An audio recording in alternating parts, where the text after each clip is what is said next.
Oh, wow! Nagpa-deliver ang aking Xiaomi. Ay, ang sarap naman nito. Xiaomi, hati tayo ah. Asaan yung sa akin? Oh, kumakain ka na yata eh. Hindi mo bibinigay yung sa akin.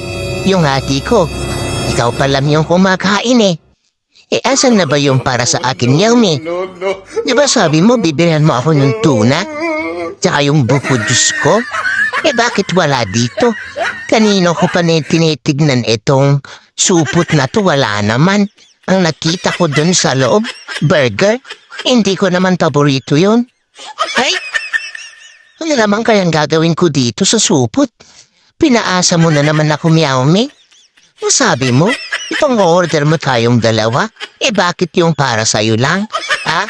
Kahit kailan talaga, Xiaomi? Paasa ka. Umasa ako na meron ako